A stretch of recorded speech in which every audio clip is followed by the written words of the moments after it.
ہیں؟ جس کو غلامی رسول میں موت قبول ہے اس کو نماز قبول کیوں نہیں ہے؟ غلامی رسول میں موت قبول ہے، جھوٹ چھوڑنا اور سچ بولنا قبول کیوں نہیں ہے؟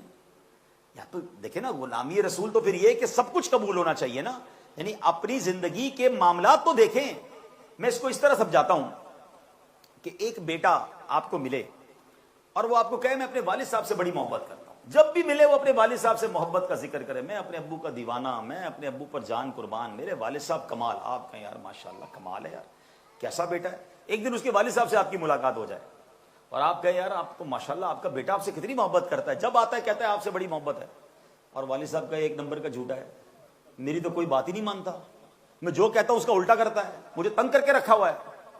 اب بتاؤ اس بیٹے کے بارے میں آپ کیا کہیں گے کہ یار کمال ہے یار، اتنی باتیں کرتا ہے اور والد ناراض ہے، والد کی تو بات ہی نہیں مانتا، بلا تمثیل، صرف سمجھانے کے لیے۔ سارے کہتے ہیں نبی پاک پر جان قربان ہے، پیارے آقا کی باتیں مانی ہیں، ان کے طریقے پر عمل کیا، ان کے دین کو فائدہ پہنچایا۔ سوچیے تو صحیح، یہ عشق کا تقاضا یہ ہے کہ جس سے محبت ہونا اسے ناراض نہیں کیا جاتا۔ تو محبت کرنی ہے سب سے زیادہ۔ ہمارا امتحان پتہ ہے کب ہوتا ہے؟ کہ جب پیسے سامنے آئے، جب ویزا آ جائے، پاسپورٹ آ جائے، اب فیصلہ کرنا ہے کہ میرا یہ فیصلہ میرے آقا کو راضی کرے گا یا ناراض کرے گا۔ جھوٹ بول کر، دھوکہ دے کر، ملاوٹ کر کے، رشوت کا کام کر کے اگر ہم کوئی کام کر رہے ہیں تو پھر کدھر گئی غلامی؟ گھر میں شادی آتی ہے، ایسے نیک نمازی ماشاءاللہ یہاں بیٹھے ہیں کہ پورا سال ماشاءاللہ نمازیں پڑھتے ہیں، اچھی بات ہے، مگر جب گھر میں شادی آئے تو پورا گھر حیران ہو جاتا ہے، خاندان والے حیران ہو جاتے ہیں، وہ ناچ گانے، ڈھول تماشے، آتش بازیاں، بندہ کہے حاجی صاحب آپ کیوں کر رہے ہیں؟ وہ کیا کریں جناب، بچوں کی خوشی ہے، کرنا پڑتا ہے، رسم و رواج بھی ہیں۔ تو کدھر گئی غلامی؟ یہی تو موقع تھا کہ بال بچوں سے زیادہ محبت کس سے کرنی ہے؟ تو جناب رسول اللہ سے کرنی ہے۔ اعلیٰ حضرت سے سیکھو نا، اعلیٰ حضرت کمال کے عاشق رسول تھے، یقین کرے۔ ایک بار کچھ لوگ آئے اعلیٰ حضرت سے، کہتے حضور ہمارے بریلی کے قریب ایک ریاست ہے نان پارا، اس ریاست کے نواب کے لیے لوگ بڑے کمال کے قصیدے لکھتے ہیں، اور جو قصیدہ لکھتا ہے اس کو وہ نواب تحفے بھی دیتا ہے۔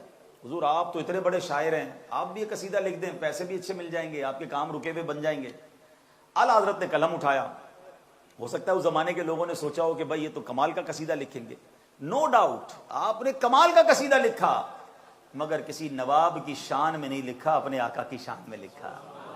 شاعری کی دنیا کا شاہکار لکھ دیا۔ کیا لکھتے ہیں وہ؟ کمال حسن حضور ہے کہ گمان نقش جہاں نہیں، یہی پھول خار سے دور ہے، یہی شمع ہے کہ دھواں نہیں، کروں تیرے نام پہ جاں فدا، نہ بس ایک جاں دو جہاں فدا، کروں کیا کروڑوں جہاں نہیں، وہ کہتے دو جہاں سے بھی نہیں جی بھرا، کروں کیا کروڑوں جہاں نہیں۔ لکھتے گئے اور آخر میں لکھتے کروں مدح اہل دول رضا، اے رضا میں پیسوں والوں کی مدح کروں، نواب کی مدح کروں مدح اہل دول رضا، پڑے اس بلا میں میری بلا، میں گدا ہوں اپنے کریم کا، میرا دین پارائے نہ نہیں۔ گدا کہتے غلام کو، میں غلام اپنے آقا کا ہوں، میرا دین روٹی کا ٹکڑا نہیں ہے کہ تھوڑے پیسوں کے لیے دین بیچ دوں۔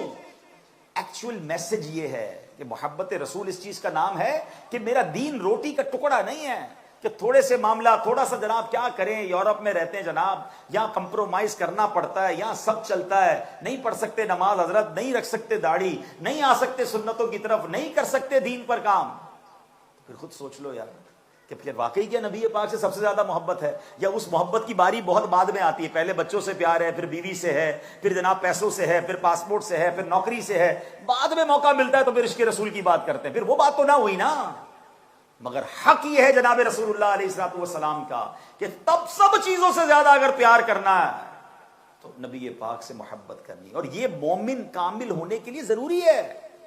اور صحابہ کرام نے ایسا کیا، اپنا گھر قربان کیا، اپنا مال۔ میں کون سا واقعہ سناؤں، اتنے واقعات یاد آ رہے ہیں، ظاہر ہے مجھے بیان بھی ختم کرنا ہے، ورنہ مجھے حضرت ابوبکر صدیق کا وہ سارا مال دینا بھی یاد آ رہا ہے، مجھے صدیق اکبر کا اپنے بیٹے کے سامنے یہ کہنا کہ بیٹا کہتا ہے ابو جان ایک غزوے کے موقع پر میرے سامنے آئے تھے، اب دیکھ کر میں نے آپ کو چھوڑ دیا کیونکہ آپ میرے والد ہیں۔ صدیق اکبر نے کہا بیٹا تم اگر میرے سامنے آتے میں نے گردن اڑا دینی تھی، کیونکہ تم نبی پاک کے دشمن کے لشکر میں آئے ہوئے تھے۔ بیٹے سے زیادہ نبی پاک سے محبت، مال سے زیادہ نبی پاک سے محبت. مجھے غزوہ احد کی وہ بڑھیا بھی یاد آ رہی ہے جس کو کہا گیا کہ آپ کے شوہر، آپ کے بھائی، آپ کے بیٹے سب شہید ہو گئے. کہتے مجھے کوئی پرواہ نہیں، بتاؤ رسول اللہ کیسے ہیں. سب کچھ قربان کیا ان لوگوں نے، پروف کیا کہ ہم سب سے زیادہ محبت کرتے ہیں تو جناب رسول اللہ علیہ السلام سے کرتے ہیں. میں کہہ رہا ہوں یہ اچھا نہیں لگ رہا، مگر میں صحیح بتاؤں میری زبان بھی بھاری ہو رہی ہے کہتے ہوئے. ہماری زندگی میں نبی پاک علیہ السلام سے محبت کا نمبر بہت بعد میں آتا ہے. یہ ایمان نہیں ہے، یہ ایمان کی کمپلیشن نہیں ہے. اور خدا کی قسم آپ سرکار دو عالم علیہ السلام سے سب سے زیادہ محبت کر کے دیکھ لیں، اپنے ڈیسیژن میں محبت رسول کو لے آئیں. یہ مت سوچنا دنیا خراب ہو جائے گی، پیسے کم ہو جائیں گے، میری جناب مراد کم ہو جائیں گی. یہ ہو نہیں سکتا. ان کے جو غلام ہو گئے، وقت کے امام ہو گئے، نام لیوا ان کے جو ہوئے، ان کے اونچے نام ہو گئے. بن کر تو دیکھو نا غلامی رسول میں، پھر کام خراب نہیں ہونے، کام اور بننے ہیں، بگڑی اور بننی ہے. کیوں؟ رب ہے معطی، یہ ہے قاسم، رزق اس کا ہے، کھلاتے یہ ہیں. ارے اللہ اپنے خزانوں کی چابیاں رب نے اپنے حبیب کو دی ہیں، اور اللہ کے خزانوں کو تقسیم کرنے والے جناب رسول اللہ ہیں. میں ان سے محبت کروں گا تو میری روزی کیسے کم ہو سکتی ہے؟ میں ان سے پیار کروں گا میری زندگی مشکل کیسے ہو سکتی ہے؟ سچی بات یہ ہے ان سے پیار کی کمی نے میری زندگی مشکل بنائی ہے. اگر میں فنا پھر رسول ہو جاؤں، میں نبی پاک سے سچی محبت کرنے والا بن جاؤں، رحمان راضی ہو جائے گا، میرے سارے کام آسان ہو جائیں گے. یہ حق ہے جناب رسول اللہ علیہ السلام کا کہ ان سے محبت کرنی ہے اور سب سے زیادہ کرنی ہے. اب چلیے جناب اگلے حق کی طرف چلتے ہیں، اور وہ کیا ہے؟ اللہ اکبر. اللہ کے حبیب علیہ السلام کا امت پر حق ہے کہ مدح رسول، ان کی تعریف کی جائے. ہاں اب یہ تعریف کے بڑے انداز ہیں، بیانات میں، ذکر میں، اور سب سے بڑا پیارا انداز ہے ان کی نعت پڑھی جائے. اب اس میں بھی کچھ لوگ کنفیوز ہو جاتے ہیں کہ بھئی نعت کیوں پڑھتے ہیں، یہ کہاں سے ثابت ہے؟ لگتا ہے انہوں نے حدیثیں پڑھی نہیں ہیں. حدیث کی کتابیں پڑھیں. میرے آقا علیہ السلام کی حیات طیبہ میں کئی صحابہ تھے جو پیارے آقا کی نعتیں پڑھتے تھے، نعتیں لکھتے تھے.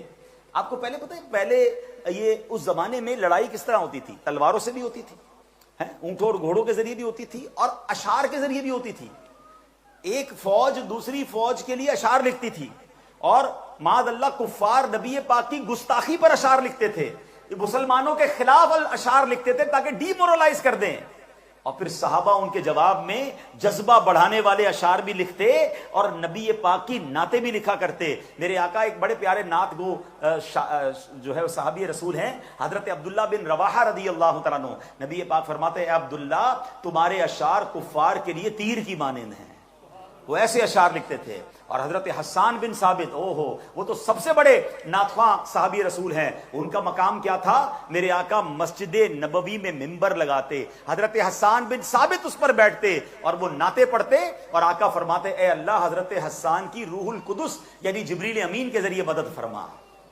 تو مسجد نبوی میں محفل نعت ہوتی تھی بھائی، ٹھیک ہے. منبر لگا کر نعتیں کون سن رہا ہے؟ صحابہ بھی سن رہے ہیں، نبی پاک بھی سن رہے ہیں. اس کا مطلب نعت سننا پیارے آقا کا طریقہ، نعت پڑھنا یہ صحابہ کا طریقہ ہے. تو مبارک ہو جو نعت خوانی کرتے ہیں. نعت خوانی موت بھی ہم سے چھڑا سکتی نہیں، قبر میں بھی مصطفیٰ کے گیت گاتے جائیں گے. تو مدح رسول حق ہے. چلے مزید تھوڑی سی کلیریفیکیشن بھی ہو جائے، ایمان تازہ ہو جائے، کہ میں آپ کو حضرت حسان بن ثابت کی نعت ہی سنا دیتا ہوں، جنہوں نے نبی پاک کے سامنے نعت پڑھی ہوگی. کیسی مقبول نعت ہوگی. ایک شعر سنا دیتا ہوں اور ترجمہ بھی بتا دیتا ہوں، ساری کنفیوژن بھی دور ہو جائے گی اور ایمان بھی تازہ ہو جائے گا. حضرت حسان بن ثابت لکھتے ہیں وَأَحْسَنُ مِنْكَ لَمْ تَرَكَتْ عَيْنِي وَأَجْمَلُ مِنْكَ لَمْ تَلِدِ النِّسَاءُ خُلِقْتَ مُبَرَّأً مِنْ كُلِّ عَيْبٍ كَأَنَّكَ قَدْ خُلِقْتَ كَمَا تَشَاءُ. کیا کمال کا شعر ہے. ہاں سارے وسوسے دور ہو جانے. ایمان سے غور سے سن لو. کہتے ہیں وَأَحْسَنُ مِنْكَ لَمْ تَرَكَتْ عَيْنِي، حضور آپ جیسا حسین میری آنکھ نے دیکھا ہی نہیں ہے. وَأَجْمَلُ مِنْكَ لَمْ تَلِدِ النِّسَاءُ، حضور آپ جیسا جمیل کسی ماں نے جنا ہی نہیں ہے. اب ذرا رک جائیے، یہ عربی کا شعر ہے، کس نے لکھا ہے؟ صحابی رسول نے. کس کے دربار میں پڑھا ہے؟ رسول اللہ علیہ السلام کے دربار میں. اور اگر آج 1400 سال بعد اب اردو بولنے والے کہتے ہیں جیسے میرے سرکار ہیں ایسا نہیں کوئی، تو یہ تو حضرت حسان بن ثابت کی شاعری کا ترجمہ ہے نا. وَأَحْسَنُ مِنْكَ لَمْ تَرَكَتْ عَيْنِي، حضور آپ جیسا حسین میری آنکھ نے دیکھا نہیں. اب میری نگاہوں میں جچتا نہیں کوئی، جیسے میرے سرکار ہیں ایسا نہیں کوئی۔ اب آگے سنو، کہتے ہیں خلقت مبرأ من کل عیب، حضور اللہ نے آپ کو سارے عیبوں سے پاک پیدا فرمایا ہے۔ ٹھیک ہے، اب وہ 1400 سال بعد بریلی کے تاجدار اگر لکھیں کہ وہ کمال حسن حضور ہے کہ گمان نقص جہاں نہیں، یہی پھول خار سے دور ہے، یہی شمع ہے کہ دھواں نہیں، ارے یہ تو حضرت حسان بن ثابت کی شاعری کا ترجمہ لگ رہا ہے۔ خلقت مبرأ من کل عیب، اللہ نے آپ کو سارے عیبوں سے پاک پیدا فرمایا۔ بلکہ سنو، ایک سٹیپ آگے بڑھ کے آپ کیا لکھتے ہیں، کأنک قد خلقت کما تشاء، حضور اللہ نے آپ کو ایسا بنایا جیسا آپ بننا چاہتے تھے۔ اور یہی بات اعلی حضرت نے لکھی، خدا کی رضا چاہتے ہیں دو عالم، خدا کی رضا چاہتے ہیں دو عالم، اور خدا چاہتا ہے رضائے محمد۔ تو نعت خوانی میں کوئی کنفیوز نہیں ہونا ہے، یہ صحابہ کا طریقہ ہے، یہ نصیب والوں کا حصہ ہے، یہ عشق رسول بڑھانے کا طریقہ ہے۔ اور ہاں، یہ حق ہے جناب رسول اللہ علیہ الصلوۃ والسلام کا کہ امتی ان کی تعریف بیان کرے، ان کی مدح بیان کرے۔ تو بس اللہ کرے کہ میری زبان سرکار علیہ الصلوۃ والسلام کے چرچے اور نبی پاک کا ذکر کرتی رہے، اور اسی میں ہماری زندگی بسر ہو جائے۔ کیا خوبصورت بات، مفتی اعظم ہند کا غالباً شعر ہے، کہتے دمے واپسی تک تیرے گیت گاؤں۔ بس زندگی کیسے گزرے کہ دمے واپسی تک تیرے گیت گاؤں، محمد ممجد پکارا کروں میں، بلکہ میرا دین و ایمان فرشتے جو پوچھیں آقا تمہاری ہی جانب اشارہ کروں میں کہ یہ میرے آقا ہیں، انہی سے پوچھ لو۔ ایسی اللہ کرے کہ زندگی گزرے اور ان کے ذکر میں گزر جائے۔ اب اگلا حق کیا ہے؟ پیارے آقا علیہ الصلوۃ والسلام پر درود پڑھنا۔ آپ سوچیں آج کتنا فضول وقت ہم گزارتے ہیں مگر درود پاک کے لیے وقت نہیں نکالتے۔ یہ حق ہے نبی پاک علیہ الصلوۃ والسلام کا کہ ان پر درود پڑھا جائے۔ چلتے پھرتے اٹھتے بیٹھتے جتنا ہو سکے درود پاک پڑھتے رہیں، جناب ثواب تو ملے گا، دنیا میں کتنے پرابلم ختم ہو جائیں گے۔ ایک ہی حدیث سنا دیتا ہوں، نبی پاک فرماتے ہیں جس کا مضمون ہے کہ جو شخص مصیبتوں میں ہو، پریشانیوں میں ہو، مجھ کو چاہیے مجھ پر کثرت سے درود پڑھے کہ درود پریشانیوں اور مصیبتوں کو لے جاتا ہے۔ ارے کون ہے جو ٹینشن میں نہیں ہے، ٹینشن میں بھی ہو اور پھر بھی درود بھی نہیں پڑھتے، حالانکہ یہ چابی ہے ٹینشن دور کرنے کی۔ تو نیت کر لیں انشاءاللہ آج سے روزانہ کثرت سے درود پاک پڑھیں گے انشاءاللہ۔ قرآن میں بہت سارے حکم ہیں، روزہ رکھو، نماز پڑھو، زکوٰۃ دو، کوئی بھی ایسا حکم نہیں ہے کہ تم بھی کرو اور اللہ بھی کرتا ہے، فرشتے بھی کرتے ہیں۔ صرف ایک ایسا حکم ہے، وہ کون سا ہے؟ ان اللہ وملائکتہ یصلون علی النبی یا ایھا الذین آمنوا صلوا علیہ وسلموا تسلیما۔ ترجمہ کیا ہے؟ بے شک اللہ اور اس کے فرشتے نبی پر، اس نبی پر درود بھیجتے ہیں۔ اے ایمان والو ان پر درود اور خوب سلام بھیجو۔ اللہ اور اس کے فرشتے بھی درود بھیجتے ہیں۔ اب اس کی علماء نے بڑی پیاری تفصیل بیان کی ہے۔ اللہ کا درود بھیجنا کیا ہے؟ رحمت نازل کرنا۔ فرشتوں کا درود کیا ہے؟ اللہ کی بارگاہ میں دعا کرنا کہ اللہ ہمارے آقا و مولا جناب رسول اللہ علیہ الصلوۃ والسلام پر رحمت نازل کر، دعا کر رہے ہیں۔ اے ایمان والو تم بھی شامل ہو جاؤ۔ ایک بات یاد رکھیے، میرے آقا کو ہمارے درود کی حاجت نہیں ہے۔ فرشتے پتہ ہی کتنے ہیں؟ کوئی کاؤنٹ نہیں کر سکتا، خربوں کا عدد بھی چھوٹا ہے، اتنے فرشتے ہیں۔ اور جو علماء بیٹھے ہیں، لفظ یصلون یہ دلالت کرتا ہے کہ یہ ایک بار نہیں ہوا کہ اللہ اور اس کے فرشتوں نے ایک بار درود پڑھ دیا۔ اے ایمان والو تم بھی درود پڑھو۔ علماء نے ایک اور بڑی پیاری بات لکھی کہ حضرت آدم کو یقیناً بہت بڑا مرتبہ ملا کہ فرشتوں نے آپ کو سجدہ کیا، مگر وہ ایک بار سجدہ کیا، صرف فرشتوں نے کیا۔ اللہ اکبر، یہاں ایک بار نہیں، یہ مسلسل درود بھیجا جا رہا ہے۔ تو نبی پاک کو درود کی حاجت نہیں، یہ میرے اور آپ کے بھاگ جگائے گئے ہیں۔ ہمیں چانس دیا گیا ہے کہ پڑھ کے اپنے کام بنا لو، پڑھ کے اپنی جولیاں بھر لو، نیکیاں کما لو، اپنے حبیب کو راضی کر لو۔ تو سبحان اللہ، اب 1500واں میلاد ہے، نیت کریں کثرت سے درود پاک پڑھیں گے۔ اب آتے ہیں آخری بات، ہائے ہائے، حق کیا ہے؟ کہ پیارے آقا کے روزے کی حاضری کو جائے۔ امتی پر یہ حق ہے کہ وہ مدینے جائے، مدینے جانے کی تڑپ رکھے۔ اور کیوں نہ مدینے جائیں؟ میرے آقا فرماتے ہیں من زار قبری وجبت لہو شفاعتی، جس نے میرے روزے کی زیارت کی اس پر میری شفاعت واجب ہو گئی۔ اللہ اکبر. علماء بڑی پیاری بات لکھتے ہیں. میں تھوڑی دیر پہلے کہہ رہا تھا کہ ایمان کی حفاظت کے بارے میں سوچنا ہے نا. مدینے کی حاضری, روضہ رسول کی حاضری میں پتہ ہے ایک اور بڑی پیاری بشارت ہے. شفاعت تو سب کی ہوگی, مگر جس کی بھی شفاعت ہوگی وہ ایمان پر جائے گا تو شفاعت ہوگی نا. جو غیر مسلم ہے, جو ایمان کے بغیر دنیا سے گیا, اس کی شفاعت نہیں ہوگی. مگر آقا فرما رہے جس نے میرے روزے کی زیارت کی اس پر شفاعت واجب ہو گئی. علماء کہتے ہیں اس کا مطلب یہ ہے جس نے روزہ رسول کی حاضری دی اس کا ایمان پر خاتمہ ہوگا. ہاں, ایمان کی گارنٹی مل گئی. پھر فرمایا شفاعت تو بہت سارے لوگ کریں گے, نبی پاک بھی کریں گے, پھر بعد میں انبیاء بھی کریں گے, صحابہ کریں گے, حافظ بھی کریں گے, علماء بھی کریں گے. بڑی حدیثیں ہیں.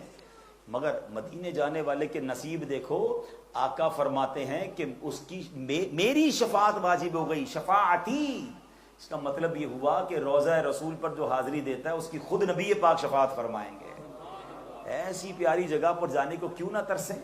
کوئی کہتا ہے لندن دیکھنا ہے, یورپ دیکھنا ہے. نہیں, عاشق رسول دنیا میں کہیں ہو اس کا دل مدینے کے لیے تڑپنا چاہیے. وہ آنکھ بیکار ہے جو یاد مدینہ میں نہیں ترستی ہے, وہ دل بیکار ہے جو یاد مدینہ میں نہیں تڑپتا ہے. خدا کی قسم آپ دنیا ساری دیکھ لیں, کہیں بھی جاتے نا, کوئی بندہ کہ یار سوئٹزرلینڈ چلنا ہے, یار میں نے 2 بار دیکھ لیا, اب کیا کرنا ہے. پاکستان میں لوگ کہتے ہیں ناران کاغان چلنا ہے, مری جانا ہے. یار 1-2 بار دیکھ لیا, اب کہیں اور چلیں.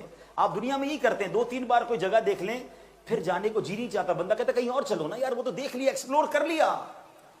مگر خدا کی قسم مدینہ وہ ہے 1000 بار دیکھ لیں جی نہیں بھرتا ہے. بلکہ سچی بات یہ ہے کہ جس نے نہیں دیکھا وہ ترستا ہے, جس نے دیکھ لیا وہ تڑپتا ہے. جتنا دیکھتا ہے اتنا اس کی یاد آتی ہے. شربت دید نے ایک آگ لگائی دل میں, تپش دل کو بڑھایا ہے بجھانے نہ دیا. اب کہاں جائے گا نقشہ تیرا میرے دل سے, طے میں رکھا ہے اسے دل نے گمانے نہ دیا. سچی بات تو یہ ہے کہ مدینے سے دور رہ کر زندگی اچھی نہیں ہے. کوشش کیا کریں سال میں 1 بار, اللہ توفیق دے تو سال میں 2 بار مدینے جایا کریں. نہیں جا سکتے, کوئی مسئلہ ہے, دعا تو کریں نا. ہاں, کچھ لوگ کہتے ہیں پیسے نہیں ہیں, پاسپورٹ نہیں ہے, ویزا نہیں ہے. مدینہ پاسپورٹ ویزا اور پیسے نہیں لے جاتا. ہاں, یہ بلاوے کی باتیں ہیں.